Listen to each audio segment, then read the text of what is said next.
राष्ट्रिय स्वतन्त्र पार्टीको केन्द्रीय समिति, आयोग र विभाग एवं प्रदेश, जिल्ला, निर्वाचन क्षेत्र, पालिका र प्रवासबाट सहभागी हुनुभएका प्रिय प्रतिनिधि मित्रहरू, तपाईहरूलाई नीलो क्रान्तिको राजनीतिक राजधानी चितवनमा हार्दिक स्वागत छ। रासोपाको उदय र विस्तारमा यस जिल्लाले खेलेको रणनीतिक र भावनात्मक भूमिका केवल हाम्रा दस्तावेजमा होइन, नेपालकै इतिहासमा लेखिसकेको छ। चितवनबाट प्राप्त जनसमर्थन र जनविश्वासले हिजो हामीलाई वैकल्पिक राजनीतिमा वैधता, ऊर्जा र दिशा प्रदान गर्यो। आज त्यही भूमिबाट हामी सुशासन, पारदर्शिता र परिणाममुखी राजनीतिको नयाँ अध्याय लेख्दैछौँ। बलिदानप्रति कृतज्ञ छौँ र भविष्यप्रति विश्वस्त। हामी इतिहासका बलिदानहरूले बाँधिएका छौँ। आज पनि म नेपालको राष्ट्र निर्माण र लोकतान्त्रिक इतिहासका अमर अध्यायहरूतर्फ फर्किन र ती सबैका ज्ञात अज्ञात शहीदहरूलाई सम्झन चाहन्छु, जसको बलिदानी बिना हामी हुने थिएनौँ, हामी यहाँ हुने थिएनौँ। राष्ट्रिय स्वतन्त्र पार्टी ती सबै बलिदानहरूको सम्मान गर्छ, ती सबै शहीदहरूप्रति, ती सबै आन्दोलनकारीहरूप्रति कृतज्ञता व्यक्त गर्दछ, जसले आफ्नो जीवनको कुनै न कुनै हिस्सा राष्ट्रका लागि समर्पित गरे।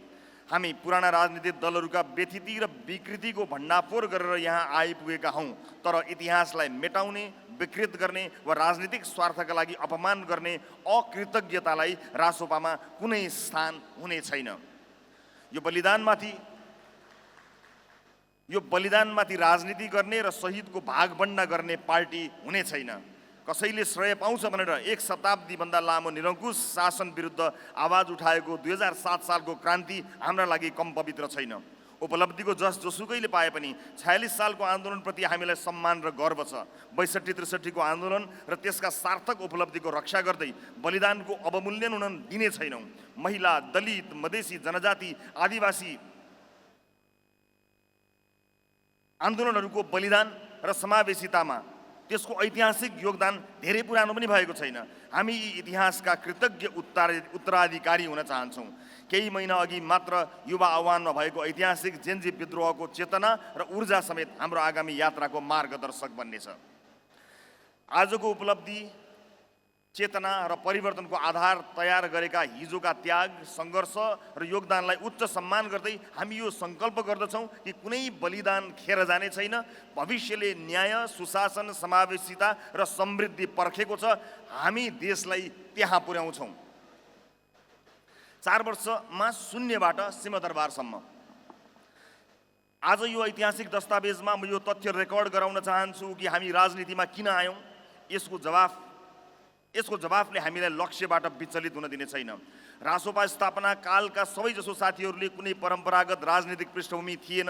हामीहरू सञ्चार, कर्म लगायत विभिन्न पेसा, क्षेत्र र समाजका विभिन्न तहमा सक्रिय थियौँ, जहाँबाट राज्यलाई प्रश्न गर्न, झकझक्याउन र सुधारका लागि दबाव सृजना गर्न सकिन्छ भन्ने विश्वास थियो। तर समयसँगै हामीले थाहा पायौँ राज्य संरचना न सुन्न चाहने ठाउँमा छ, न सुन्न सक्ने। सत्ता केन्द्रित राजनीति, भ्रष्टाचार र जवाफदेहिताको कमी, खुला अवसरवाद र अस्थिर गठबन्धन अनि बिचौलियाको जगजगी लोकतन्त्रलाई नेतातन्त्रले चपाइरहेको थियो, नेतातन्त्रलाई बिचौलियाले नचाइरहेको थियो। हामीले सोच्यौँ परिवर्तनलाई बाहिरबाट होइन, भित्रै प्रवेश गरेर सम्भव बनाउनुपर्छ। त्यसैले हामीले प्रणालीभित्रै प्रवेश गरी त्यसलाई सुधार्ने, पुनः संरचना गर्ने र क्रमशः सफा गर्ने विकल्प रोज्यौँ।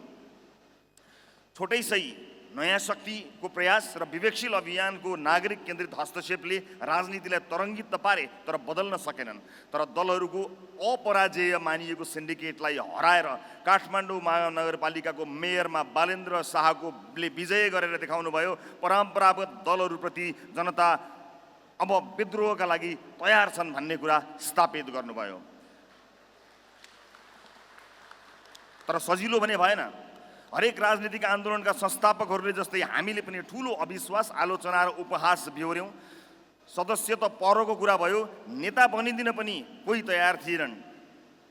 स्थापित राजनीतिक दलहरू र पुरानो राजनीतिक संरचनालाई पहाडसँग तुलना गर्थे मानिसहरू, र पहाडसँग कुइनो जुधाउने रहर नगर्न, बरु यसैको हिस्सा बन्न सल्लाह दिन्थे। हामी सम्झाउन खोज्थ्यौँ यी अब पहाड रहेनन्, फोहोरका थुप्रामा परिणत भइसके। यी रहिरहे भने अब यो देश रहन्न। तर समाजका प्रभावशाली व्यक्तिहरू, बुद्धिजीवी, सञ्चारकर्मी वा चर्चित व्यक्तिहरू मान्न होइन सुन्न पनि तयार थिएनन्। जनता तयार थियो तर जान्ने सुन्ने मानिएकाहरू तयार थिएनन्। यो अविश्वासको ऐतिहासिक कारण पनि थियो। 2006 सालपछि जतिसुकै प्रख्यात गैर राजनीतिक व्यक्तिले खोलेको दलले पनि नेपालको संसदमा प्रतिनिधित्वसम्म गर्न सकेको थिएन। तर हाम्रो मेहनत र सङ्कल्पले स्थापनाको 5 महिनामै हामी करिब 12 लाख लोकप्रिय मतसहित देशको चौथो ठुलो पार्टी बन्यौँ। सरकारबाट सुशासन, संसदबाट खबरदारी। पुष्पकमल दाहाल नेतृत्वको सरकारमा हामीले 4वटा मन्त्रालयको जिम्मेवारीसहित सहभागिता जनायौँ। त्यो एकदमै छोटो समयमा पनि सरकारभित्रबाट सकारात्मक हस्तक्षेप गर्ने, सार्वजनिक सेवा प्रवाहलाई प्रभावकारी बनाउने, भ्रष्टाचार नियन्त्रण गर्ने र विधिको शासनलाई बलियो बनाउने प्रयास गऱ्यौँ। हामीले जनतामा भरोसा जगाए पनि वा नजगाए पनि परम्परागत राजनीतिक दलहरू भने हामीसँग डराइसकेका थिए। उनीहरूले अपेक्षा गरेका थिएनन् कि राजसभा झन्डै 12 लाख मतसहित प्रमुख राजनीतिक शक्ति बन्न सक्छ र गठबन्धनको निर्णायक हिस्सा हुन्छ। राजसभाको राजनीतिक विस्तारलाई रोक्न र नेतृत्वलाई निष्क्रिय बनाउन संरचनाहरू उपयोग भए। म अनागरिकसम्म भएँ। षड्यन्त्रकारीहरूलाई लागेको थियो उपचुनावमा राजसभा कमजोर हुनेछ, तर जनताले थप समर्थनसहित हामीलाई 21 सिटको पार्टी बनाइदिए। यो केवल सङ्ख्यात्मक वृद्धि थिएन, यो जनविश्वासको पुनः पुष्टि थियो। त्यसपछि हामीले पुनः सरकारमा सहभागी हुँदै सुशासनका केही मानकहरू स्थापना गर्ने प्रयास गऱ्यौँ, जुन यसअघि नेपालको राजनैतिक अभ्यासमा देखिएका थिएनन्। पारदर्शिता, जवाफदेहिता र संस्थागत सुधारका केही प्रारम्भिक अभ्यासहरू अघि सार्ने प्रयत्न गरियो।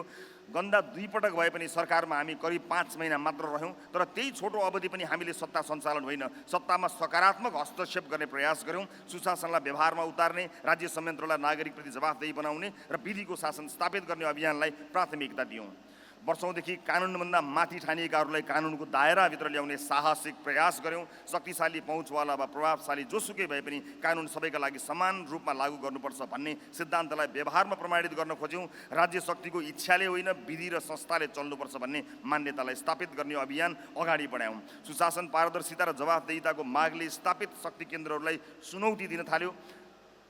हामीले सुरु गरेको सुशासनको एजेन्डाले पुराना शक्ति संरचनामा सिर्जना गरेको त्रास कति ठुलो भयो भने भुटानी शरणार्थी काण्डमा ठुला र महत्त्वपूर्ण मानिसहरू अनुसन्धानमा तानिने परिस्थिति बनेपछि रातारात देशको पहिलो र दोस्रो दल सरकार बनाउन एकै ठाउँमा उभिए। संसदीय इतिहासले नबिर्सने ती नीला स्कार्फ।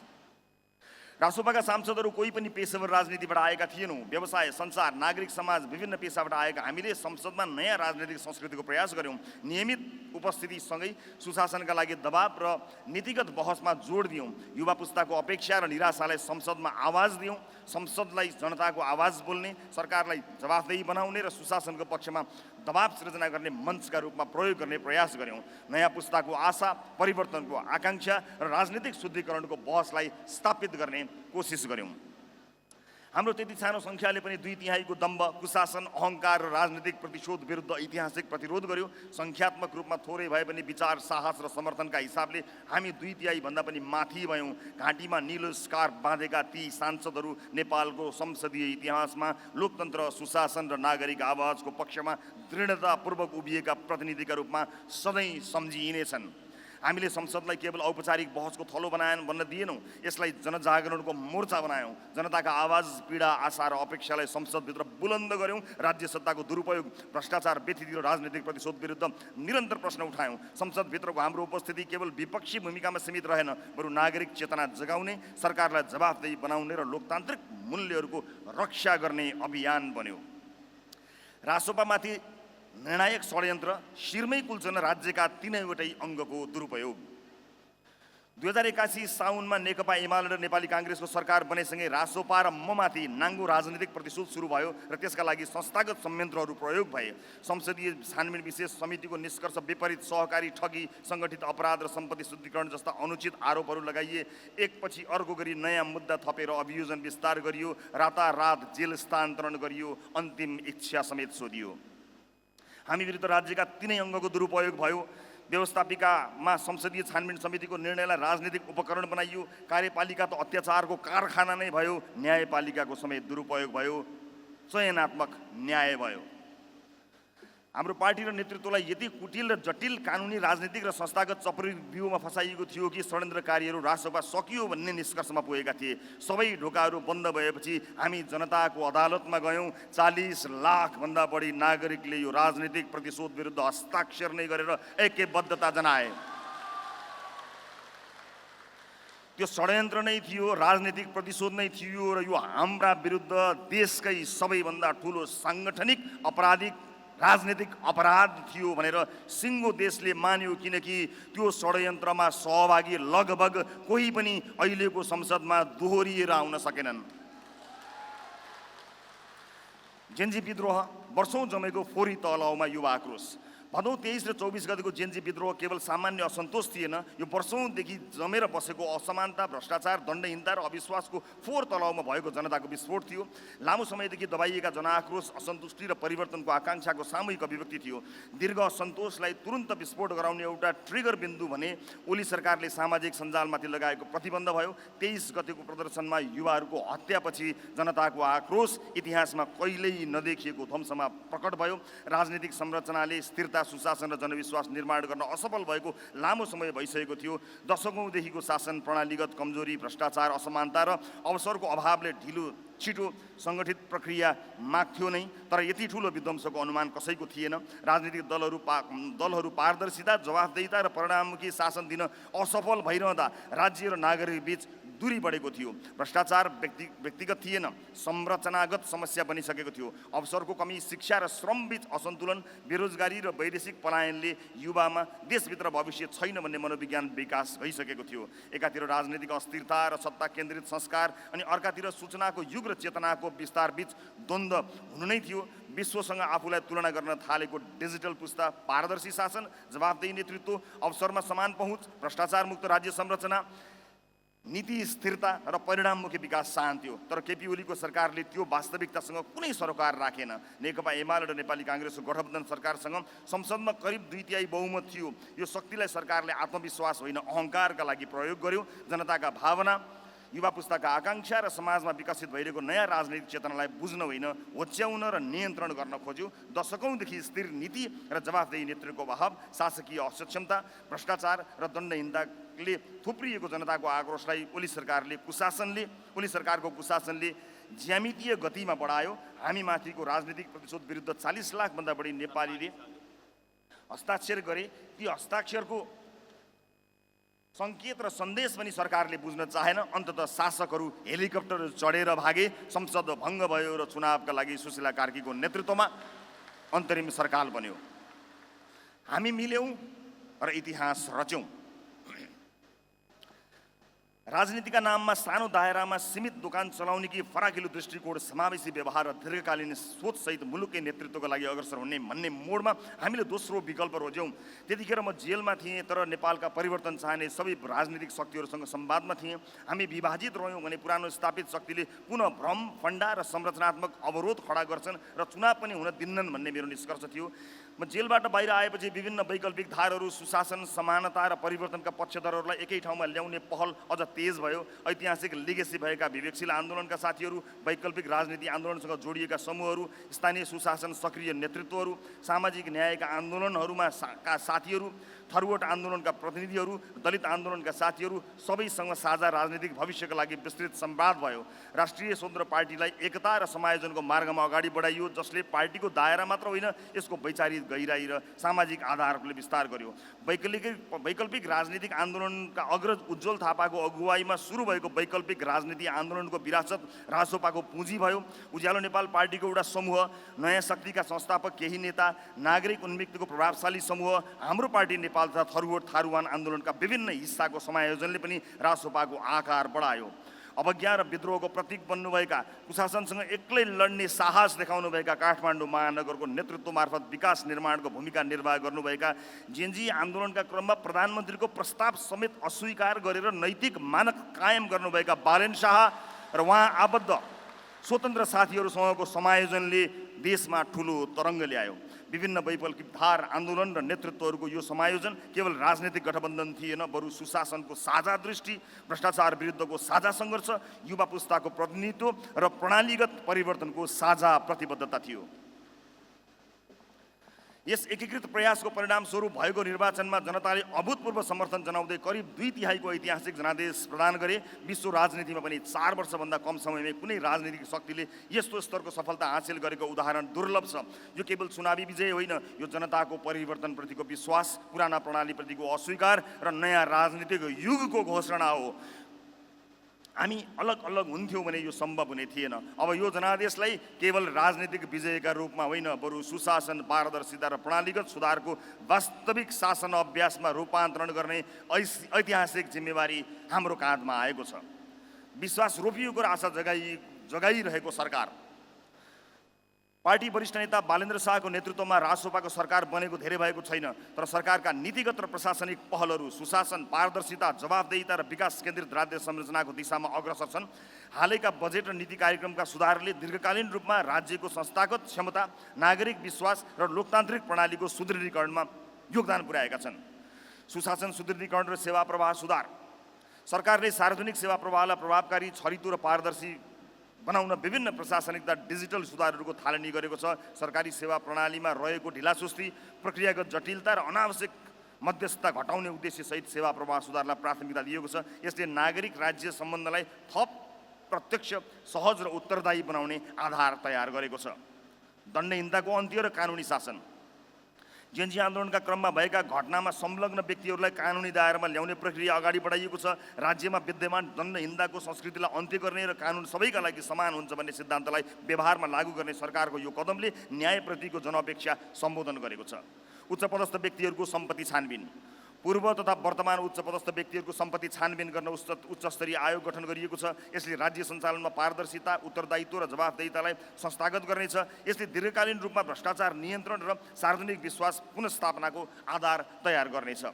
संविधान संशोधन र नीतिगत परामर्श। संविधान संशोधनका लागि सुझाव सङ्कलन गर्न कार्यदल गठन गरी सरोकारवालाहरूसँग परामर्श प्रक्रिया अगाडि बढाइएको छ। संविधानलाई समयानुकूल, व्यावहारिक र समावेशी बनाउन विविध राजनीतिक, सामाजिक र नागरिक दृष्टिकोण समेट्दै दीर्घकालीन संवैधानिक सुधारको आधार तयार गर्न सरकार कटिबद्ध रहेको देखिन्छ। राजनीतिक नियुक्ति सुधार र संस्थागत दक्षता। विगतमा भएका विवादास्पद राजनीतिक नियुक्तिहरू खारेज गरी योग्यतामा आधारित प्रतिस्पर्धात्मक नियुक्ति प्रक्रिया सुरु गरिएको छ। सार्वजनिक संस्थाहरूलाई पेशागत, निष्पक्ष र दक्षतामुखी बनाउन अनि संस्थागत विश्वास र प्रशासनिक क्षमतामा सुधार ल्याउन यो महत्त्वपूर्ण कदम हुनेछ। सहकारी पीडितलाई राहत र वित्तीय सुधार। सहकारीमा बचत गरेका साना बचतकर्ताहरूको रकम फिर्ता गराउने प्रक्रिया सुरु भइसकेको छ। यसले पीडित नागरिकलाई प्रत्यक्ष राहत प्रदान गर्दै वित्तीय प्रणालीप्रति विश्वास पुनर्स्थापना गर्नेछ।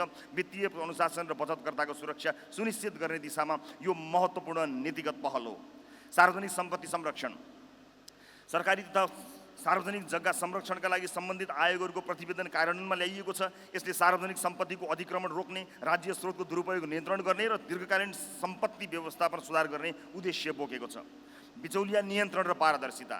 राजनीतिक पहुँच वा शक्ति प्रयोग गरी प्रभाव जमाउने बिचौलिया प्रवृत्ति विरुद्ध कानुनी कारबाही अघि बढाइएको छ। यसले राज्य संयन्त्रलाई पारदर्शी, निष्पक्ष र जवाफदेही बनाउने दिशामा कठोर सन्देश दिएको छ। अव्यवस्थित बसोबासी व्यवस्थापन। अव्यवस्थित बसोबासीको पुनर्स्थापना तथा लालपुर्जा वितरण प्रक्रियाका लागि तयारी थालिएको छ। यसले भूमिहीन तथा आवासविहीन नागरिकलाई दीर्घकालीन रूपमा समाधान दिनेछ। विकास आयोजनामा तीव्रता। वर्षौँदेखि अवरुद्ध रहेका विकास आयोजनाहरूलाई गति दिइएको छ।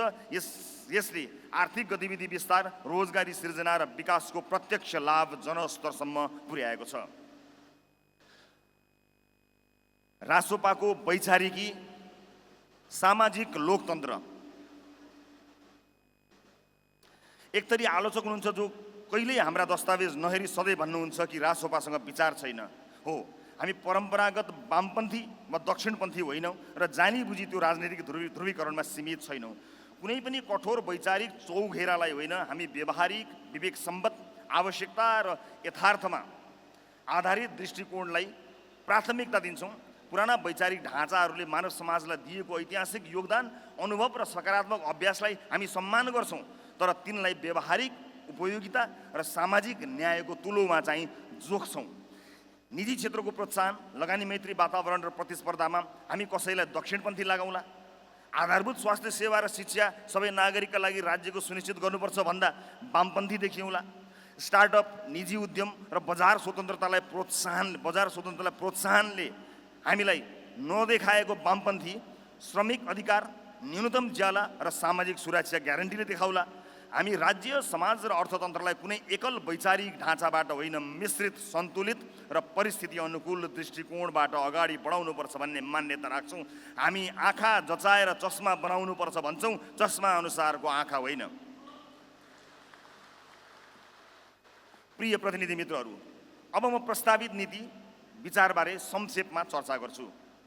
स्थापनाको घोषणा गर्दा हामीले संवैधानिक समाजवादलाई पार्टीको सिद्धान्त बनाउने निधो गरेका थियौँ र घोषणापत्रमा भनिएको थियो विधिको शासन मार्फत नेपालको संविधानले परिकल्पना गरे अनुसारको समाज स्थापना गर्नु नै संवैधानिक समाजवाद हो।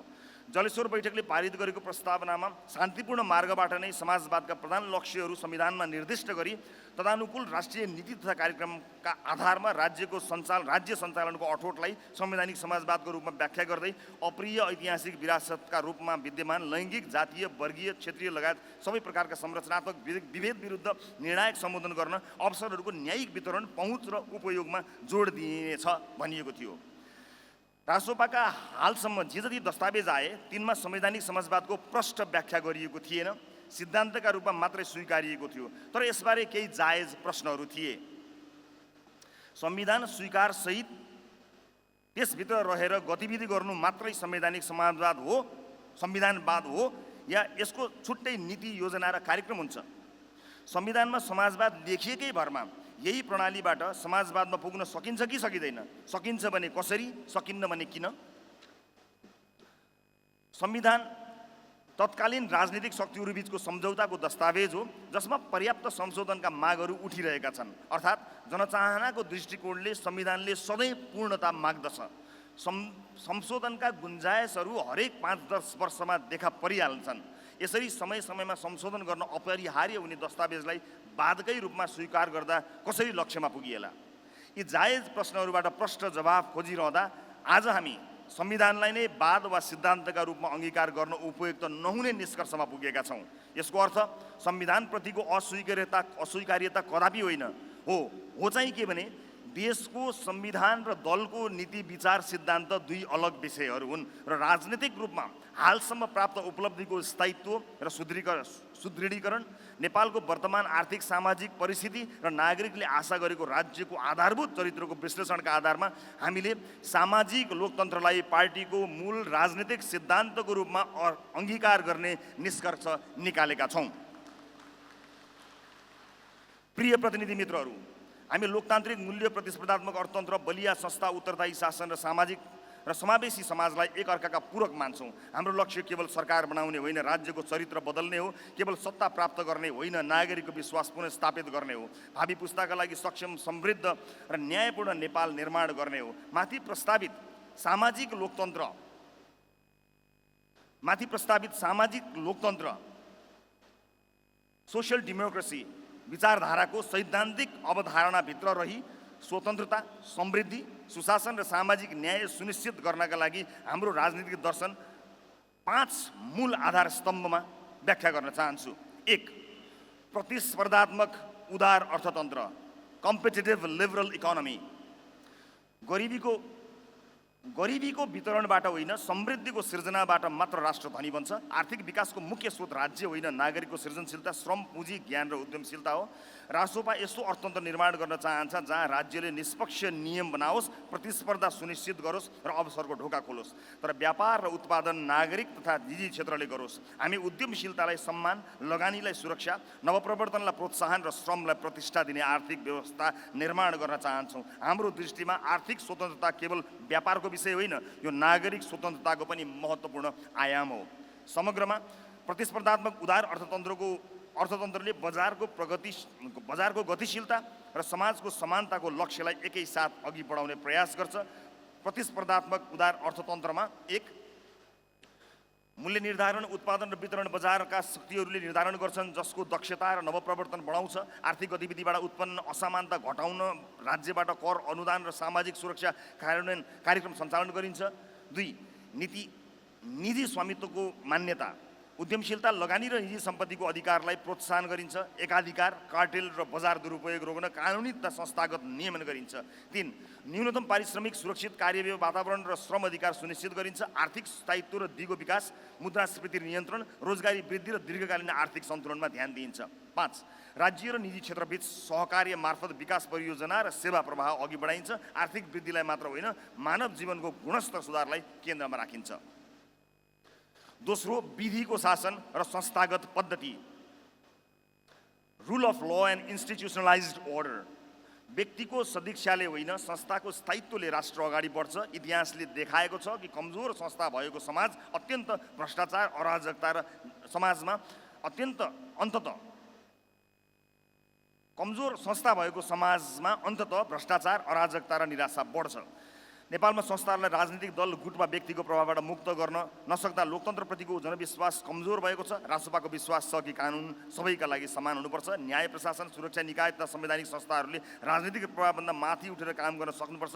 हामी विधिको शासनलाई केवल कानुनी अवधारणा होइन, सभ्य समाजको नैतिक आधार मान्छौँ। जब नागरिकले न्याय पाउने विश्वास गर्छ, तब मात्र लोकतन्त्र बलियो हुन्छ, जसमा नेपालको संविधानले मौलिक हक र मानवाधिकारको ग्यारेन्टी गरेको छ। लोकतन्त्रका आधार स्तम्भको रूपमा रहेका मौलिक हक र मानवाधिकारलाई सुनिश्चित र सुरक्षित गरिनेछ। यी अधिकारहरू हनन हुन गए कानुनद्वारा उपचार गरिने सुनिश्चितता गरिन्छ। राज्यका उच्चतम पदमा आसीन व्यक्तिहरूदेखि आम सर्वसाधारण नागरिकसम्म कोही पनि कानुनभन्दा ठुला, कानुनभन्दा माथि हुँदैनन्। राज्यका निकायहरूलाई पूर्ण सक्षम बनाई स्वतन्त्र रूपमा अनुसन्धान र अभियोजनको सुनिश्चितता गरिन्छ। अधिकारप्राप्त व्यक्ति वा संस्थाले चयनमुखी अनुसन्धान अभियोजन गर्न पाउने छैन। अपराधको समान सजाय अवधारणा अन्तर्गत कानुनले गल्ती गर्ने कसैलाई छोड्दैन, गल्ती नगर्ने कोही डराउनु पर्दैन भन्ने मर्मको सुनिश्चितता गर्दछ। यसले कसैलाई पनि म राज्य हुँ, आई एम द स्टेट भन्ने सोच्न नसक्ने अवस्था स्थापित गर्छ। अपराध गर्नेको न पार्टी हुन्छ न जाति हुन्छ। कुनै पनि धर्म, लिङ्ग वा समुदाय वा पद वा प्रतिष्ठाका आधारमा कानुनले मतभेद गर्ने छैन। राज्यका सबै निकाय र व्यक्तिले कानुनले तोकेको सीमाभित्र रहेर आफ्नो अधिकार प्रयोग गर्नुपर्नेछ। न्यायपालिका सदैव स्वतन्त्र र निष्पक्ष हुनुपर्दछ। यसलाई कुनै शक्तिको छाया पर्न नदिई दबाव रहित र हस्तक्षेप मुक्त बनाइन्छ। तेस्रो, जनउत्तरदायी सरकार, सिटिजन सेन्ट्रिक अकाउन्टेबल गभर्मेन्ट। लोकतन्त्रको सार केवल चुनाव होइन, चुनावपछि पनि जनताले निरन्तर निगरानी र सहभागिता हो। नेपालमा राज्य संयन्त्र प्राय सेवकभन्दा शासक देखिन्थ्यो। सरकार नागरिकपरि उत्तरदायी, पारदर्शी र मापन योग्य हुनुपर्छ भन्ने हाम्रो अवधारणा हो। हरेक सार्वजनिक खर्च, हरेक नीति, हरेक निर्णय जनताले हेर्न, बुझ्न र मूल्याङ्कन गर्न पाउनुपर्छ। डिजिटल शासन, खुला सूचना, कार्य सम्पादन, मूल्याङ्कन र सार्वजनिक उत्तरदायित्व हाम्रो राजनीतिक संस्कृतिको अभिन्न अङ्ग हुनुपर्छ। नागरिक करदाता मात्र होइनन्, राज्यका वास्तविक मालिक हुन् भन्ने मान्यता नै जनउत्तरदायी शासनको आधार हो, जसमा जनस्तरबाट सार्वजनिक वृत्तमा उठेका प्रश्नको यथार्थपरक जवाफ र समाधान दिन सक्नु नै जनउत्तरदायी सरकारको वास्तविक पहिचान हो। सरकारका निर्णयलाई परिणामबाट नै सम्बोधन गर्दै औचित्य समेत पुष्टि गर्नुपर्दछ।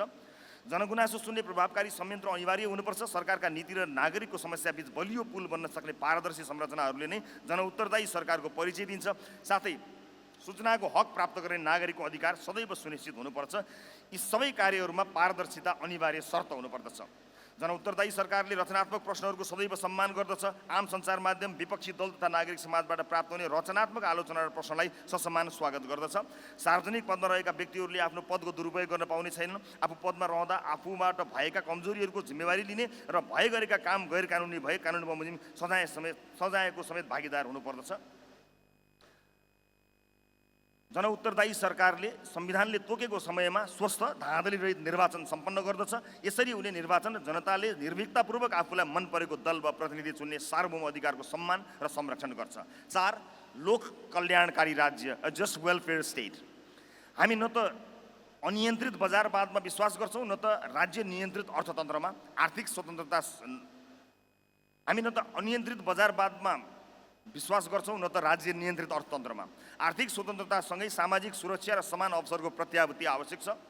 कुनै बालकको भविष्य उसको जन्मस्थान, जात, लिङ्ग वा पारिवारिक आयले निर्धारण गर्नु हुँदैन। शिक्षा, स्वास्थ्य, सुरक्षा र न्यूनतम सम्मानजनक जीवन नागरिकको अधिकार हो। रासोपाले लोक कल्याणकारी राज्यलाई दान वा कृपाको विषय मान्दैन, यो सामाजिक न्यायको आधार हो। राज्यले नागरिकलाई निर्भीक बनाउने राज्यले नागरिकलाई निर्भर बनाउने होइन सक्षम बनाउने भूमिका खेल्नुपर्छ। त्यसैले हाम्रो कल्याणकारी अवधारणा उत्पादनशील रोजगार र आत्मनिर्भरतासँग जोडिएको हुनेछ। लोक कल्याणकारी राज्यको मूल धारणा के हो भने राज्य केवल शान्ति र सुरक्षा कायम गर्ने निकाय मात्र होइन, नागरिकको शिक्षा, स्वास्थ्य, रोजगारी, सामाजिक सुरक्षा र न्यूनतम जीवनस्तर सुनिश्चित गर्ने जिम्मेवार संरचना पनि हो। यसका लागि सरकारले कर सङ्कलन गरी विभिन्न सामाजिक सुरक्षा कार्यक्रमहरू जस्तै बेरोजगारी भत्ता, वृद्ध अवस्था पेन्सन, निशुल्क वा सहुलियतपूर्ण स्वास्थ्य सेवा र शिक्षा सञ्चालन गर्छ। यस अवधारणाले आर्थिक विकाससँगै सामाजिक न्याय र समान अवसरलाई जोड दिन्छ। कमजोर, विपन्न र जोखिममा रहेका समूहको संरक्षण यसको प्राथमिकता हुनेछ। आज विश्वका धेरै विकसित देशहरूमा लोक कल्याणकारी राज्य विभिन्न स्वरूपमा लागू छन्। यद्यपि यसको सफल कार्यान्वयनका लागि सन्तुलित कर प्रणाली, पारदर्शी शासन र आर्थिक स्रोतको दिगो व्यवस्थापन आवश्यक हुन्छ। समग्रमा लोक कल्याणकारी राज्यले नागरिकको गरिमा, सुरक्षा र अवसर सुनिश्चित गर्दै समावेशी र न्यायपूर्ण समाज निर्माण गर्ने लक्ष्य राख्छ। लोक कल्याणकारी राज्यमा शिक्षा, स्वास्थ्य, आवास, खाद्य सुरक्षा जस्ता न्यूनतम आवश्यकतामा राज्यको सक्रिय भूमिका हुन्छ। बेरोजगारी भत्ता, वृद्ध भत्ता, अपाङ्गता सहायता, पेन्सन जस्ता कार्यक्रम मार्फत जोखिममा रहेका नागरिकलाई संरक्षण गरिन्छ। धनी, गरिब, सहर, ग्रामीण वा विभिन्न वर्गबीच अवसर खाडल घटाउने नीति अपनाइन्छ। कर प्रणाली मार्फत धनीबाट बढी कर सङ्कलनको विपन्न वर्गमा सामाजिक सेवा, धनीबाट सङ्कलन गरिएको कर विपन्न वर्गमा सामाजिक सेवामा विस्तार गरिन्छ। गुणस्तरीय र सुलभ सार्वजनिक सेवा उपलब्ध गराउन राज्यले ठुलो लगानी गर्छ। न्यूनतम ज्याला, सुरक्षित कार्य वातावरण र श्रमिकको अधिकार सुनिश्चित गरिन्छ। राज्यको मुख्य उद्देश्य केवल सुरक्षा होइन, नागरिकको जीवनस्तर सुधार गर्नु। विभिन्न वर्ग, क्षेत्र, लिङ्ग र समुदायलाई विकास प्रक्रियामा समेटिन्छ। बजार असफलता भएका क्षेत्रमा राज्यले प्रत्यक्ष हस्तक्षेप गर्छ। नागरिकलाई केवल आर्थिक इकाइ होइन, सम्मानित मानवको रूपमा व्यवहार गरिन्छ। र अन्तिम 5, समन्यायिक समावेशी समाज, equitable and inclusive society. Nepal अनेक पहिचानहरूको साझा राष्ट्र हो। हाम्रो विविधता विभाजनको आधार होइन, साझा समृद्धिको स्रोत हो। रासोपाले समान अवसरमा आधारित समन्यायिक समावेशी समाज निर्माणको पक्ष लिन्छ। हामी कुनै समुदायको विशेषाधिकार वा कुनै समुदायको बहिष्करण दुवैको विरोध गर्छौँ। हाम्रो लक्ष्य प्रतिनिधित्व मात्र होइन, वास्तविक सशक्तिकरण हो। हामी विश्वास गर्छौँ कि सामाजिक न्यायको अर्थ समाजलाई टुक्र्याउनु होइन, ऐतिहासिक रूपमा पछाडि परेका समुदायलाई अगाडि ल्याएर सबैलाई समान अवसरको मैदान उपलब्ध गराउनु हो। यसले ऐतिहासिक रूपमा पछाडि पारिएका समूह, महिला, दलित, जनजाति, मधेसी, थारू, मुस्लिम, अपाङ्गता भएका व्यक्तित्व, सीमान्तकृत समुदायको आवाजलाई समान महत्त्व दिन्छ। समावेशी लोकतन्त्रको मूल आधार समान अवसर, सामाजिक न्याय र प्रतिनिधित्वको सुनिश्चितता हो। केवल कानुनी व्यवस्था मात्र पर्याप्त हुँदैन, व्यवहारमा पनि पहुँच, सहभागिता र सम्मान सुनिश्चित हुनुपर्छ। राज्यका सबै निकायमा विविधताको प्रतिनिधित्व हुँदा नीति निर्माण अधिक यथार्थपरक र जनमैत्री बन्छ। अन्ततः सामाजिक समन्यायिक समावेशी समाजको अवधारणाले विभाजन होइन एकता, बहिष्करण होइन सहभागिता र असमानता होइन समानताको आधारमा समाज निर्माण गर्छ। जब हरेक नागरिकले आफू राज्यको अङ्ग भएको अनुभूत गर्छ, तब मात्र लोकतन्त्र समृद्ध र दिगो बन्छ। हामीले परिकल्पना गरेको समन्यायिक समावेशी समाजमा राज्यका सबै तह र निकायमा विभिन्न जाति, लिङ्ग, क्षेत्र र समुदायको न्यायोचित सहभागिता सुनिश्चित हुन्छ। शिक्षा, स्वास्थ्य, रोजगारी र राजनीतिक पहुँचमा सबै नागरिकलाई बराबर अवसर प्रदान गरिनेछ। ऐतिहासिक रूपमा पछाडि परेका समुदायलाई विशेष व्यवस्था मार्फत सशक्त बनाइन्छ। नीति निर्माणदेखि कार्यान्वयनसम्म सबै वर्गको अर्थपूर्ण सहभागिता हुन्छ। विभेद, असमानता र अन्याय हटाउँदै न्यायपूर्ण समाज निर्माणमा जोड दिइन्छ। सबै भाषा, संस्कृति, धर्म र परम्पराको संरक्षण र सम्मान गरिन्छ।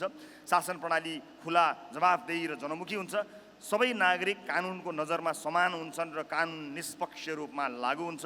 नीतिहरू विविध समुदायको आवश्यकता र यथार्थलाई समेटेर बनाइन्छन्। विविधता बीच सहअस्तित्व, सद्भाव र सहकार्यलाई प्रवर्धन गरिन्छ। यी विस्तृत व्याख्यासँगै रासोपाको वैचारिकमा अस्पष्टता छ भन्ने कुराको पूर्ण खारेजी हुने कुरामा म विश्वस्त छु।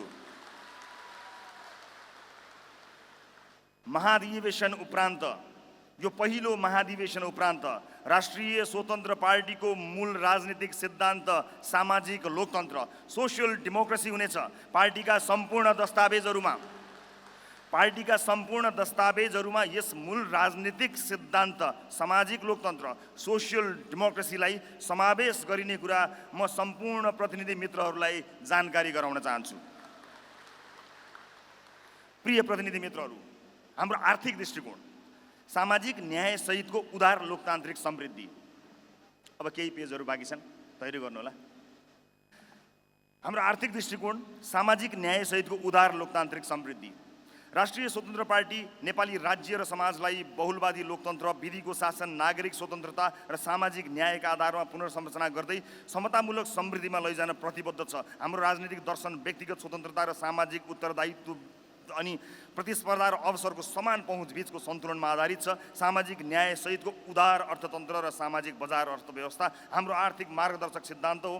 हाम्रा लागि लोकतन्त्र केवल राजनीतिक अधिकारको विषय होइन, यो आर्थिक अवसर, सामाजिक गतिशीलता र सम्मानजनक जीवनयापनको सुनिश्चितता पनि हो। राज्यको भूमिका नागरिकमाथि नियन्त्रणको विस्तार होइन, नागरिकको क्षमता विकास, अवसरहरूको सृजना र सामाजिक सुरक्षाको प्रत्याभूति हुनुपर्छ। निजी क्षेत्रको सृजनशीलता, नवप्रवर्तन र लगानीलाई आर्थिक वृद्धिको मुख्य इन्जिन मान्दै रासोपा प्रतिस्पर्धात्मक, खुला र उद्योग मैत्री अर्थतन्त्र निर्माणमा विश्वास गर्दछ। तर यस्तो अर्थतन्त्र सामाजिक उत्तरदायित्वबाट विमुख हुने छैन। आर्थिक वृद्धिको प्रतिशत समाजका सबै वर्गमा न्यायोचित रूपमा वितरण राज्यको दायित्व हो। रासोपाले प्रवर्तन गर्ने सामाजिक बजार अर्थतन्त्रले बजारको दक्षता र सामाजिक न्यायको उद्देश्यलाई जोड्नेछ। यस अवधारणा अन्तर्गत राज्यले उत्पादन र व्यापार सञ्चालन गर्ने होइन, बरु निष्पक्ष नियम निर्माण गर्ने, स्वच्छ प्रतिस्पर्धा सुनिश्चित गर्ने तथा सार्वजनिक शिक्षा, स्वास्थ्य, सामाजिक सुरक्षा, आवास, पूर्वाधार र अवसरको समान पहुँच मार्फत नागरिकको जीवनस्तर उकास्ने भूमिका निर्वाह गर्दछ। यसरी निर्माण हुने लोक कल्याणकारी राज्यको उद्देश्य समान परिणाम होइन, समान अवसर सुनिश्चित गर्नु हो। हामी मान्छौँ कि आर्थिक वृद्धि सामाजिक रूपान्तरणको अपरिहार्य आधार हो। गरिबी निवारण, रोजगारी विस्तार, मानव विकास र सामाजिक सुरक्षाको दिगोपन आर्थिक समृद्धि बिना सम्भव हुँदैन। त्यसैले उत्पादकत्व वृद्धि, पुँजी निर्माण, प्रविधि हस्तान्तरण, नवप्रवर्तन र उद्यमशीलताको विस्तारलाई राष्ट्रिय प्राथमिकताका रूपमा स्थापित गर्नु छ। जोखिम उठाएर गरिने निजी लगानी तथा सक्षम सार्वजनिक सहजीकरणबाट सृजित आर्थिक ऊर्जा नै दीर्घकालीन समृद्धिको मूल स्रोत हो। नेपालको वर्तमान अर्थतन्त्र उच्च उत्पादन लागत, कमजोर संस्थागत क्षमता, जटिल नियमनकारी संरचना र सीमित अन्तर्राष्ट्रिय पहुँचका कारण प्रतिस्पर्धात्मक बन्न सकेको छैन। रासोपा यस अवस्थालाई बदल्न व्यापक संरचनात्मक सुधारको पक्षमा छ। प्रशासनिक झन्झटको अन्त्य, नीतिगत स्थिरता, डिजिटल शासन, कर प्रणालीको सरलीकरण, लगानी संरक्षण तथा न्यायिक विश्वसनीयताको सुदृढीकरण मार्फत नेपाललाई दक्षिण एसियाकै आकर्षक लगानी गन्तव्य बनाउने हाम्रो लक्ष्य छ। हामी खुला विश्व अर्थतन्त्रसँग आत्मनिर्भर सम्बन्धमा विश्वास गर्छौँ। नेपालले आफ्ना सापेक्षिक लाभका क्षेत्र स्वच्छ ऊर्जा, हरित औद्योगिकरण, कृषि पर्यटन, सूचना प्रविधि तथा डिजिटल सेवामा प्रतिस्पर्धात्मक क्षमता विकास गर्नुपर्छ। विदेशी तथा स्वदेशी लगानीलाई समान अवसर प्रदान गर्दै उत्पादन, निर्यात र रोजगारी विस्तारका लागि आवश्यक कानुनिकता, संस्थागत सुधारहरू गर्न जरुरी छ। हरित विकास, प्रविधि मैत्री उद्योग र ज्ञानका आधारमा अर्थतन्त्र नै 21औं शताब्दीको नेपाली समृद्धिको आधार बन्नेछ भन्ने हाम्रो विश्वास छ। विश्वभर फैलिएको नेपाली डायस्पोरालाई हामी नेपालको आर्थिक तथा सामाजिक रूपान्तरणको महत्त्वपूर्ण साझेदार मान्दछौँ। गैर-आवासीय नेपालीहरूको ज्ञान, सिप, पुँजी र अन्तर्राष्ट्रिय सञ्जाललाई राष्ट्रिय विकाससँग जोड्न उनीहरूलाई पूर्ण आर्थिक, सामाजिक र लगानी सहितको अधिकार दिनुपर्छ भन्ने हाम्रो स्पष्ट मान्यता छ। रासोपाको आर्थिक दृष्टिकोणको अन्तिम लक्ष्य केवल कुल ग्रस्त उत्पादन जीडीपी वृद्धि होइन, बरु स्वतन्त्र, सक्षम, सुरक्षित र सम्मानित नागरिकको निर्माण हो। आर्थिक समृद्धि र सामाजिक न्याय परस्पर विरोधी होइनन्, बरु एकअर्काका पूरक हुन्। उद्यमशीलता, नवप्रवर्तन र प्रतिस्पर्धाबाट सृजित समृद्धिलाई सामाजिक उत्तरदायित्व र न्यायपूर्ण अवसर वितरणसँग जोड्दै समृद्ध, समावेशी र आधुनिक नेपालको निर्माण गर्नु नै राष्ट्रिय स्वतन्त्र पार्टीको आर्थिक सङ्कल्प हो। हाम्रो परराष्ट्र नीति, विकास कूटनीति र वैश्विक मञ्चमा जीवन्त उपस्थिति। राष्ट्रिय स्वतन्त्र पार्टीका लागि परराष्ट्र नीति राष्ट्रिय सार्वभौमिकता, आर्थिक समृद्धि, नागरिक हित र अन्तर्राष्ट्रिय सम्मानको प्रवर्धन गर्ने रणनीतिक साधन हो।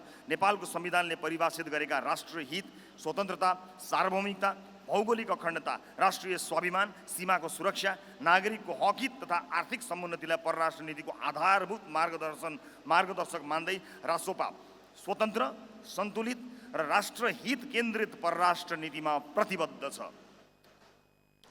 हामी संयुक्त राष्ट्रसङ्घको बडापत्र, पञ्चशीलका सिद्धान्त, असंलग्न आन्दोलनहरूको भावना, अन्तर्राष्ट्रिय कानुन तथा विश्व शान्तिका सार्वभौम मान्यताप्रति प्रतिबद्ध रहँदै बदलिँदो विश्व व्यवस्थाको यथार्थलाई समेत आत्मसात गर्नेछौँ। हाम्रो दृष्टिमा परराष्ट्र नीति केवल कूटनीतिक सम्बन्ध व्यवस्थापनको विषय होइन, बरु राष्ट्रिय विकास, आर्थिक रूपान्तरण, लगानी आकर्षण, व्यापार विस्तार, प्रविधि हस्तान्तरण र अन्तर्राष्ट्रिय साझेदारीको माध्यम पनि हो। त्यसैले रासोपाले परम्परागत शक्ति केन्द्रित कूटनीतिभन्दा विकास कूटनीति, डेभलपमेन्ट डिप्लोमेसीलाई परराष्ट्र नीतिको केन्द्रमा स्थापित गर्ने लक्ष्य राखेको छ। नेपाल भूराजनीतिक दृष्टिले विश्वका दुई उदाउँदा र आर्थिक तथा रणनीतिक शक्तिहरू भारत र चीनको बीचमा अवस्थित छ।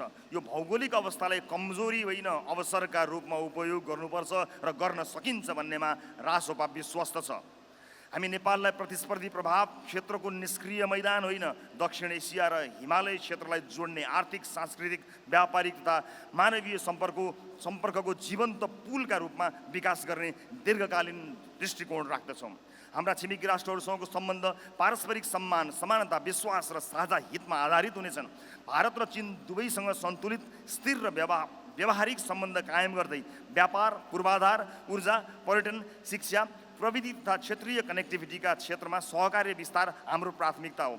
सीमा व्यवस्थापन, सीमा विवाद तथा ऐतिहासिक सन्धि सम्झौताका विषयलाई भावनात्मक बहस होइन, तथ्य, प्रमाण, अन्तर्राष्ट्रिय अभ्यास र संस्थागत संवाद मार्फत समाधान खोज्न हामी प्रतिबद्ध छौँ, कटिबद्ध छौँ।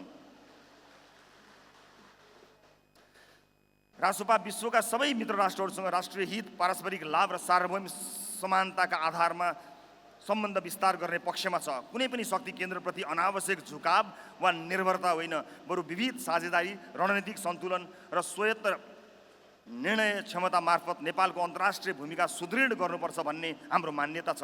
बदलिँदो विश्व परिवेशमा जलवायु परिवर्तन, ऊर्जा सुरक्षा, आपूर्ति श्रृङ्खला, प्रविधि शासन, साइबर सुरक्षा र आप्रवासन जस्ता नयाँ अन्तर्राष्ट्रिय मुद्दामा नेपाललाई सक्रिय र प्रभावकारी आवाजका रूपमा स्थापित गर्न हामी प्रतिबद्ध छौँ।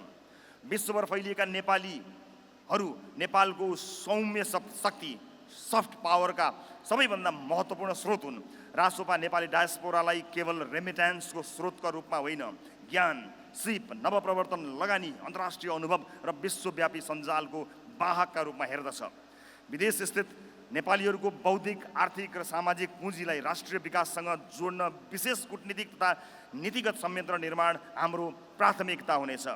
गैर-आवासीय नेपालीहरूको नेपालसँगको सम्बन्धलाई अझ मजबुत बनाउँदै उनीहरूको ज्ञान, प्रविधि, लगानी र अनुभवलाई राष्ट्रिय समृद्धिको अभियानमा परिचालित गर्न रासोपाले पुलको काम गर्नेछ। हामी विश्वास गर्छौँ कि 21औं शताब्दीको सफल परराष्ट्र नीति केवल सीमाको रक्षा गर्ने नीति होइन, अवसरको खोजी गर्ने साझेदारी। हामी विश्वास गर्छौँ कि 21औं शताब्दीको सफल परराष्ट्र नीति केवल सीमाको रक्षा गर्ने नीति मात्र होइन, अवसरको खोजी गर्ने, साझेदारी निर्माण गर्ने र विश्वमञ्चमा राष्ट्रको सम्मान तथा प्रभाव विस्तार गर्ने समेत नीति हो। त्यसैले रासोपाको परराष्ट्र नीति राष्ट्रिय स्वाभिमान र आर्थिक यथार्थवादको संयोजनमा आधारित हुनेछ, जहाँ सार्वभौमिकता सुरक्षित हुनेछ, राष्ट्रहित प्रवर्तित हुनेछ र नेपाल विश्व समुदायमा आत्मविश्वासी, सक्रिय तथा जीवन्त उपस्थितिका साथ उभिनेछ। हालैको मेरो भारत भ्रमण र परराष्ट्र मन्त्रीको भारत र चीन भ्रमणले हाम्रो सोच, प्राथमिकतालाई वैश्विक मञ्चमा देखाइ पनि सकेको छ। संविधान संशोधन हाम्रो फरक धारणा। 2072 सालमा हाम्रो संविधान लेखिँदा नै एक दशकपछि यसको कार्यान्वयनको समीक्षा र परिमार्जनको ढोका खोलिएको हो। आज हामी त्यही स्वाभाविक पुनरावलोकनको चरणमा आइपुगेका छौँ। रासोपा यस अवधिमा संविधानका उपलब्धि र कमजोरी अनि नागरिकले चाहेका सुधारबारे खुला, इमान्दार र जिम्मेवार बहसका पक्षमा छ। संविधानमाथि हाम्रा केही फरक धारणा छन् जुन हामीले पार्टी स्थापनादेखि नै राख्दै आएका छौँ। हामी स्थिर नेतृत्व र स्पष्ट जिम्मेवारी सहितको प्रत्यक्ष निर्वाचित कार्यकारीका पक्षमा छौँ। हामी अहिलेको अत्यन्त महँगो निर्वाचन प्रणालीको सट्टा पूर्ण समानुपातिक निर्वाचन प्रणालीका पक्षमा छौँ, जसले सबै समुदायको प्रतिनिधित्व सुनिश्चित गरोस्। हामी अहिलेको राष्ट्रिय सभालाई गैर दलीय विशेषज्ञ सभा बनाउन र उपराष्ट्रपतिलाई सभाध्यक्ष बनाउने पक्षमा छौँ। त्यसै गरी हामी प्रदेश सभा र प्रदेश सरकारको पनि पुनर्संरचनाको पक्षमा छौँ। संविधान राष्ट्रको साझा दस्तावेज हो, कुनै दलको घोषणा पत्र होइन। त्यसैले हामी यसको संशोधन पनि सङ्कुचित राजनीतिक स्वार्थबाट होइन, राष्ट्रको दीर्घकालीन आवश्यकता, जनताको अनुभव र लोकतान्त्रिक अभ्यासबाट निर्धारित होस् भन्ने चाहन्छौँ। संविधान संविधान न अपरिवर्तनीय दस्तावेज हो, न प्रत्येक राजनीतिक परिवर्तनसँगै फेर्ने अस्थिर दस्तावेज। संविधान संशोधनको अबको आधार पनि सुशासन, स्थायित्व, प्रतिनिधित्व र नागरिकको हित हुनुपर्छ। हामी व्यापक राष्ट्रिय संवाद, विज्ञहरूसँगको सुझाव, नागरिकको सहभागिता र सम्भव भएसम्म सर्वदलीय सहमतिको पक्षमा छौँ। रासपाको संसदीय नीति दीर्घकालीन विषयमा आम सहमति। रासपा नेपालको राजनीतिक संस्कृति बदल्न चाहन्छ। दशकौँसम्म राजनीति को मित्र को शत्रु भन्ने चस्माबाट हेरियो, तर राष्ट्र निर्माणको राजनीतिमा दलहरू एकअर्काका शत्रु होइनन्, बढीमा विचार, कार्यक्रम र प्राथमिकता फरक भएका प्रतिस्पर्धी हुन्। लोकतन्त्रमा चुनावी प्रतिस्पर्धाको अर्थ राष्ट्रका आधारभूत प्रश्नहरूमा पनि मतभेद हुनु होइन। हाम्रा साँच्चै साझा शत्रु गरिबी, बेरोजगारी, भ्रष्टाचार, कुशासन, अशिक्षा र कमजोर स्वास्थ्य सेवा हुन्। युवाको पलायन, आर्थिक परनिर्भरता, उत्पादनहीन अर्थतन्त्र, राज्यप्रतिको घट्दो विश्वास अनि सामाजिक विभाजन र असहिष्णुता हुन् यो देशका साझा शत्रु। आजसम्म सत्ताको भागबण्डाका कारण सर्वदलीय सहमति भन्ने शब्द एकदमै बदनाम छ। हामी त्यो सहमति राष्ट्र निर्माणमा लगाएर त्यसको गरिमा फर्काउन चाहन्छौँ। उदाहरणका लागि शिक्षा। हामीलाई कस्तो नागरिक चाहिन्छ, कस्तो शिक्षा प्रणाली चाहिन्छ, यो प्रश्न केवल सरकारको होइन, समाजको भविष्यको हो। त्यसैले शिक्षा नीति राष्ट्रिय सहमतिको विषय हो। नागरिकको आधारभूत स्वास्थ्य अधिकार, स्वास्थ्य पूर्वाधार, स्वास्थ्य बिमा र गुणस्तरीय सेवा कुनै दल विशेषको मात्र चासोका विषय होइनन्। सडक, रेल, जलविद्युत, सिँचाइ, खानेपानी, डिजिटल पूर्वाधार जस्ता परियोजना, राष्ट्रिय गौरवका आयोजनाहरूमा हामी साझा धारणा बनाउन अग्रसरता लिनेछौँ। उत्पादन र रोजगारी, सुशासन, संविधान र निर्वाचन प्रणाली सुधार, परराष्ट्र नीति, राष्ट्रिय हित, जलवायु सङ्कट र प्राकृतिक स्रोतको उपयोगमा पनि सिङ्गो देश एकमत नहुने कुनै कारण छैन। हामी चाहन्छौँ सरकार बदलिए पनि राज्यको दिशा, आधारभूत नीति र राष्ट्रिय लक्ष्य नबदलियोस्। साङ्गठनिक जीवनका प्रवृत्तिगत समस्या, समूहवाद, गुटबन्दी र व्यक्तिवाद। स्थापना भएको 4 वर्ष पुगे पनि विभिन्न कारणले राष्ट्रिय स्वतन्त्र पार्टी अझै पनि राजनीतिक अभियानबाट संस्थागत राजनीतिक दलमा रूपान्तरण भइरहेको सङ्क्रमणकालमै छ। जनमतबाट हाम्रो शानदार संसदीय आकार त तय भएको छ, तर दीर्घकालीन राजनीतिक शक्तिको आधार लोकप्रियता मात्र हुन सक्दैन। त्यसका लागि त वैचारिक स्पष्टता, विधिमा आधारित नेतृत्व विकास र प्रभावकारी सङ्गठनात्मक संरचना अपरिहार्य छ। तर हामीले स्वीकार गर्नैपर्छ, केन्द्रदेखि स्थानीय तहसम्म जिम्मेवारी, उत्तरदायित्व र अनुशासनमा आधारित सङ्गठन निर्माणमा विभिन्न चुनौतीहरू देखिएका छन्। निजी फाइदाका लागि पार्टीभित्र नयाँ र पुरानाका नाममा खेल्ने प्रवृत्ति, गुटगत मानसिकता, व्यक्तिगत प्रभाव विस्तारको प्रवृत्ति र व्यक्ति केन्द्रित सोचले सङ्गठनात्मक एकता र विश्वासलाई चुनौती दिइरहेका छन्। मुहान जे भए पनि हामी एउटै नदीका हिस्सा हौँ भन्ने भावनाका साथ सहकार्य र सम्मानको संस्कार विकासमा पनि कमजोरी देखिएको छ। समूहगत संरक्षणवादले योग्य तथा प्रतिबद्ध सदस्यहरूलाई निरुत्साहित बनाइरहेको गुनासो पनि छ। प्रारम्भिक योगदानका आधारमा विशेष अधिकार खोज्ने र आफूमाथि चुनौती हुन सक्छ भनेर राम्रा व्यक्तिलाई पार्टीमा आउनबाट रोक्ने प्रवृत्ति पनि देखिएकै छ। नियमित सम्पर्क, संवाद र क्षमता विकासको अभावमा सदस्यहरूमा निराशा र निष्क्रियता बढ्ने जोखिम पनि छ। सङ्गठन विधिभन्दा व्यक्तिमा निर्भर होला कि भन्ने चिन्ता पनि बढेको छ। यो महाधिवेशनपछि पार्टीमा पूर्व समूह भन्ने र निजी स्वार्थका लागि मुहान खोज्ने काम सधैँका लागि बन्द हुनुपर्छ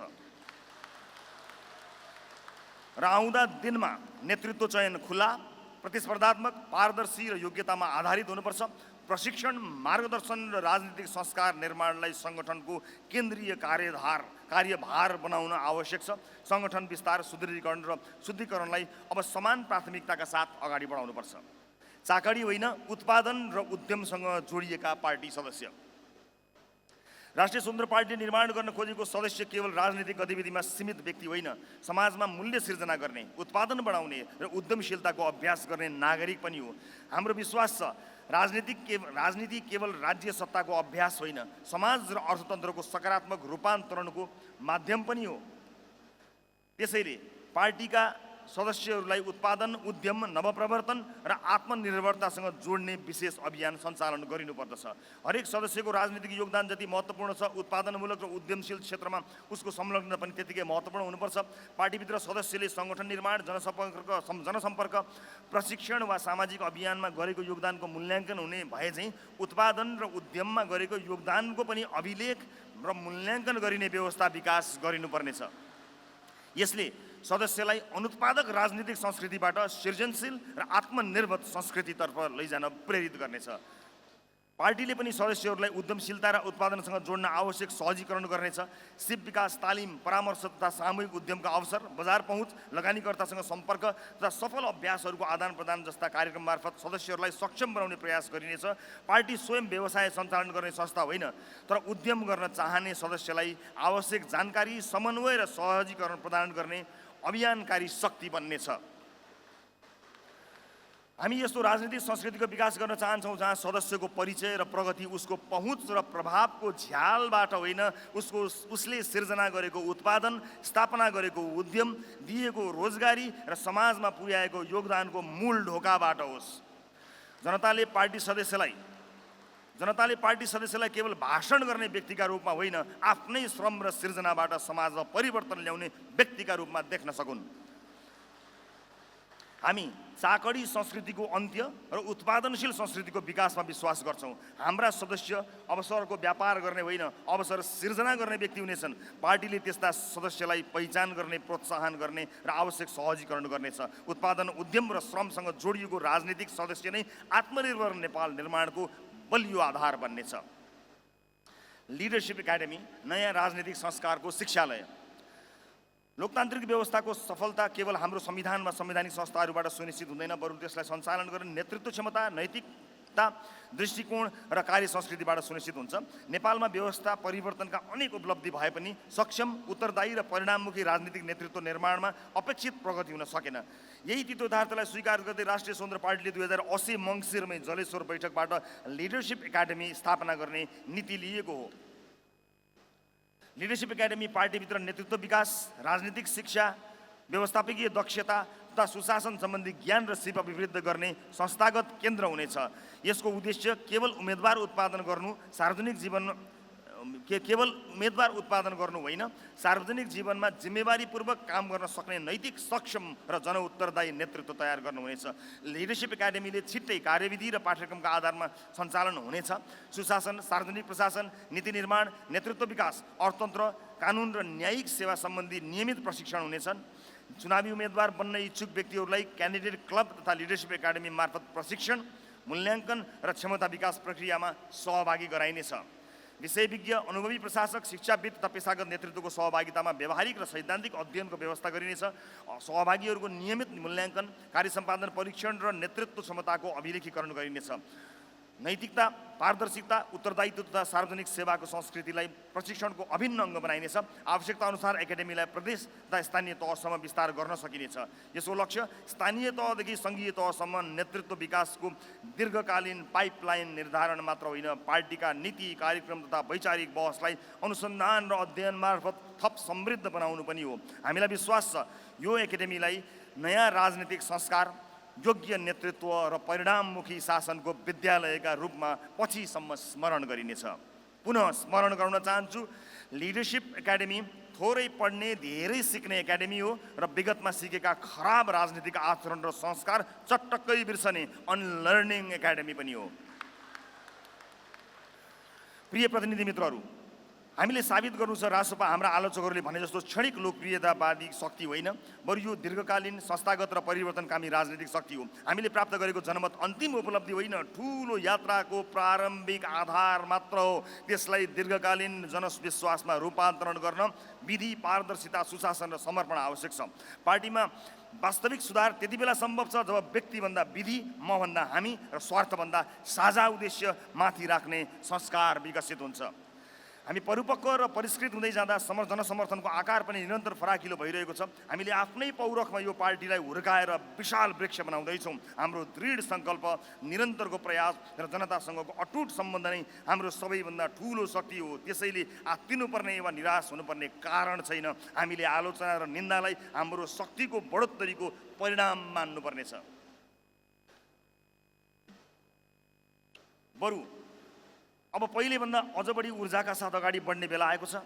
हामीले देखेको सपना, नागरिकले राखेको आशा र परिवर्तनको यो अभियानलाई सार्थक बनाउन हामी एक ढिक्का भएर लाग्नुपर्छ। अब हामीसँग स्पष्ट भिजन हुनेछ, त्यसलाई कार्यान्वयन गर्ने सक्षम नेतृत्व हुनेछ र सबैभन्दा महत्त्वपूर्ण कुरा जनताको अपार साथ हामीसँग छ। यी सबैलाई समेटेर अगाडि बढ्न सके नेपालको राजनीतिमा नयाँ आयाम थपिनेछ र रासोपा देशकै अग्रणी मूलधारको विशाल शक्तिको रूपमा दीर्घकालीन रूपमा स्थापित हुनेछ। प्रिय प्रतिनिधि मित्रहरू, राष्ट्रिय स्वतन्त्र पार्टीलाई छोटो समयमै नेपाली राजनीतिको अग्रपङ्क्तिमा ल्याउन अतुलनीय योगदान पुर्याउने सम्पूर्ण नेताहरू, सङ्गठनमा खटिने कर्मठ सदस्यहरू, देश तथा विदेशमा रहेर निरन्तर साथ दिने शुभेच्छुक, साथै पार्टीले समय समयमा सञ्चालन गरेका विभिन्न अभियानहरूमा सक्रियतापूर्वक सहभागी भई अमूल्य समय र ऊर्जा प्रदान गर्ने सम्पूर्ण महानुभावहरूप्रति हार्दिक धन्यवाद ज्ञापन गर्दछु। तपाईँ हाम्रो अथक प्रयास, दृढ सङ्कल्प र निस्वार्थ सहयोग बिना यहाँसम्मको यात्रा पनि सम्भव नै थिएन। तपाईँहरूकै साथ, समर्थन र सक्रियताले रासोपा नयाँ वैकल्पिक राजनीतिक शक्तिबाट मूलधारको राजनीतिक शक्तिको रूपमा स्थापित भएको छ र सुशासन, पारदर्शिता र विकासको एजेन्डामा जनभावनाको प्रतिनिधित्व गर्दै अगाडि बढेको छ। सीमित कमी कमजोरीलाई सच्याएर रासोपालाई वैकल्पिक होइन निर्विकल्प राजनीतिक शक्तिका रूपमा उभ्याउने हाम्रो दृढतामा सबै पक्षबाट सकारात्मक प्रतिक्रिया र सहयोग प्राप्त हुने अपेक्षा गरेको छु। अन्त्यमा यस प्रतिवेदनलाई रासोपाको राजनीतिक इतिहासको एउटा महत्त्वपूर्ण टर्निङ पोइन्ट बनाउन, अझै जनमुखी र व्यावहारिक बनाउन यहाँहरूबीच व्यापक र गहन छलफल हुने अपेक्षा राखेको छु। साथै पार्टी सभापतिका रूपमा मैले लिएका निर्णय र गरेका काम कारबाहीबारे समेत रचनात्मक आलोचनासहितको टिप्पणी सुझावको अपेक्षा गरेको छु। पार्टीलाई स्पष्ट दिशानिर्देश गर्न यो पहिलो ऐतिहासिक महाधिवेशन पूर्ण सफल हुनेछ र हामी आन्तरिक प्रतिस्पर्धाका पीडा होइन, थप उत्साहका साथ फर्कनेछौँ भन्ने अपेक्षासहित यो प्रतिवेदन महाधिवेशनको हल समक्ष पेश गरेको छु। धन्यवाद। जय घन्टी। रवि लामिछाने, सभापति, प्रथम राष्ट्रिय महाधिवेशन, असार 9, 2083।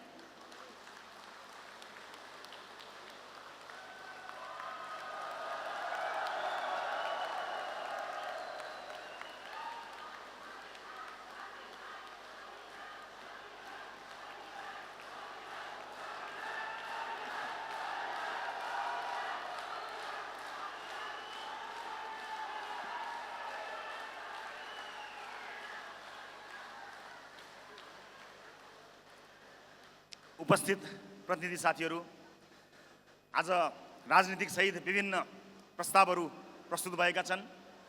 यी प्रस्तावहरूमा यहाँका रचनात्मक सुझावहरू समेटिने कुरा, यहाँले दिनुभएका महत्त्वपूर्ण सुझावहरू आगामी दिनमा पनि समेटिने कुरालाई विश्वस्त बनाउँदै, समेटिने कुरालाई विश्वस्त गराउँदै आज प्रस्तुत भएका सम्पूर्ण प्रतिवेदनहरूलाई स्वीकार गरिदिनु हुन, अनुमोदन गरिदिनु हुनको निमित्त म यो हल समक्ष प्रस्ताव गर्न चाहन्छु।